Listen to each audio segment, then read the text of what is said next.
Assalamualaikum warahmatullahi wabarakatuh. Gimana nih kabarnya teman-teman yang ada di rumah? Semoga selalu disehatkan ya.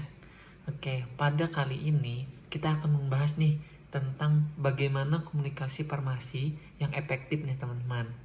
Oke, jadi jangan di skip ya sampai akhir supaya kita sama-sama tahu bagaimana sih komunikasi farmasi yang efektif nih teman-teman. Sebelumnya, perkenalkan nama saya Ahmad Tapiji dari program studi D3 Farmasi Universitas Borneo Lestari.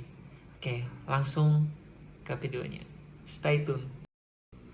Oke teman-teman, sebelum kita mengetahui nih teman-teman apa aja sih komunikasi farmasi yang efektif itu, kita perlu tahu dulu apa sih komunikasi farmasi itu. Nah, komunikasi farmasi adalah proses penyampaian informasi tentang obat-obatan dan penggunaan kepada pasien, keluarga pasien, atau tenaga kesehatan lainnya, dengan tujuan meningkatkan kesadaran dan kepatuhan serta hasil pengobatan yang optimal nih teman-teman. Oke, selanjutnya ada tujuan komunikasi farmasi. Nah, tujuan dari komunikasi farmasi adalah untuk memberikan kemudahan kepada pasien nih teman-teman, untuk memahami bagaimana cara penggunaan obat yang akan dikonsumsi oleh pasien dengan bahasa yang jelas dan mudah untuk dipahami oleh pasien. Ketika kita sebagai farmasis menjelaskan tentang suatu obat dan informasi yang berkaitan dengan pasien, itu harus jelas dan mudah untuk dipahami oleh pasien. Karena seandainya kita menggunakan tentang bahasa-bahasa yang kita pelajari pada saat kita baik itu di bangku kuliah ataupun di dalam ruang kelas, itu akan sulit untuk dipahami oleh orang awam.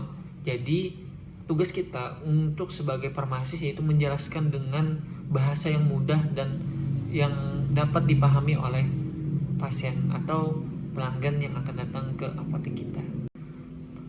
Oke teman-teman, nah di sini ada beberapa teknik yang dapat kita lakukan nih teman-teman untuk komunikasi kita kepada pasien yang datang kepada kita untuk membeli obat atau untuk mengetahui informasi obatnya teman-teman. Oke, masuk yang pertama. Yang pertama itu mendengarkan aktif. Artinya perhatian apa yang dikatakan oleh pasien. Jadi kita tuh mendengarkan apa yang pasien keluhkan dan apa yang pasien rasakan. Jadi kita perhatikan dengan seksama sehingga apa yang kita dapat dari sumber dari si pasien dapat kita pahami dengan jelas gitu. Oke. Yang kedua yaitu dengan menggunakan bahasa sederhana. Nah, hindarilah istilah teknis yang sulit untuk dipahami. Artinya tadi gunakanlah bahasa yang mudah untuk dipahami oleh pasien dengan sesuai dengan apa indikasi obat yang akan kita berikan gitu. Yang ketiga yaitu jangan sekali-kali kita memotong pembicaraan nih teman-teman. Biarkan pasien menyelesaikan pembicaraan terlebih dahulu. Biarkan pasien menjelaskan tentang apa sih keluhan yang dirasakan oleh pasien, apa yang sedang dirasakan dan apa yang ingin dibeli oleh si pasien gitu. Nah, oke. Yang keempat, mengulangi instruksi. Nah, pastikan pasien memahami. Oke. Jadi pada saat sudah kita menyerahkan obat, kita instruksikan bahwa ini adalah obat untuk diare dan ini adalah obat untuk panas misalkan, sesuai dengan gejala si pasien tadi. Jadi harus kita ulangi lagi instruksi obat, baik itu cara penggunaan obat maupun untuk apa obat ini gitu. Oke, yang kelima itu membuat catatan. Nah, catatan informasi penting. Nah, artinya catatan informasi penting ini mencatat apa sih indikasi si pasien ini, apa sih keluhan yang dirasakan oleh pasien ini. Nah, gitu. Ini untuk opsional untuk supaya kita tidak lupa gitu. Oke.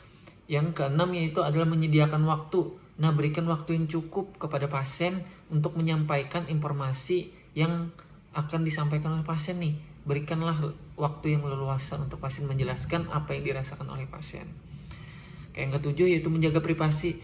Jaga privasi pasien. Nah, itu sangat penting dan sesuai dengan kode etik kita harus menjaga keprivasian atau kerahasiaan informasi dari si pasien. Yang terakhir ini yang paling penting adalah empati. Berikan dukungan emosional. Maksudnya perhatikan dengan rasa senyum, dengan rasa memperhatikan, dengan rasa mengayomi kepada pasien. Seperti itu. Terima kasih.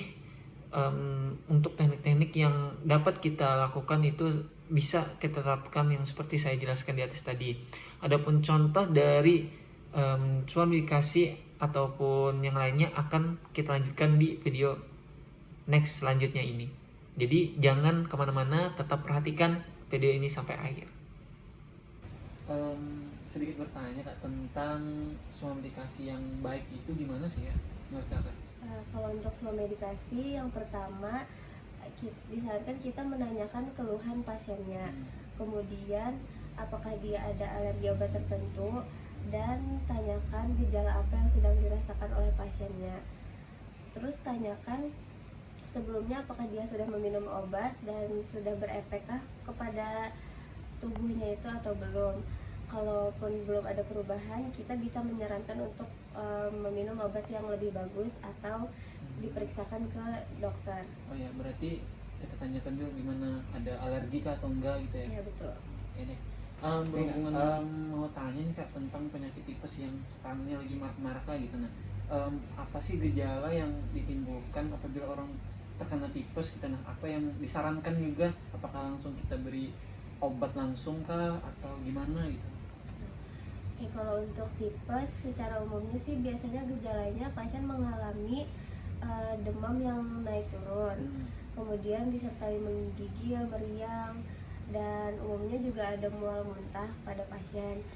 Kalau untuk pertama sih bisa kita cekkan suhu badannya dulu. Kalaupun benar tinggi, untuk memastikan lebih lanjutnya bisa dibawa untuk cek lab, cek darah di laboratorium, itu sudah paling bagusnya. Tapi kalau untuk penanganan pertama bisa diberi obat penurun demam untuk sementara.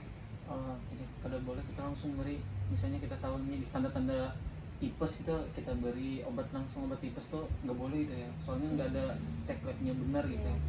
Dan untuk penggunaan antibiotik kan harus pakai resep, jadi sebaiknya tetap dibawa ke dokter. Oke deh, terima kasih banyak Kak. Ya, sama-sama.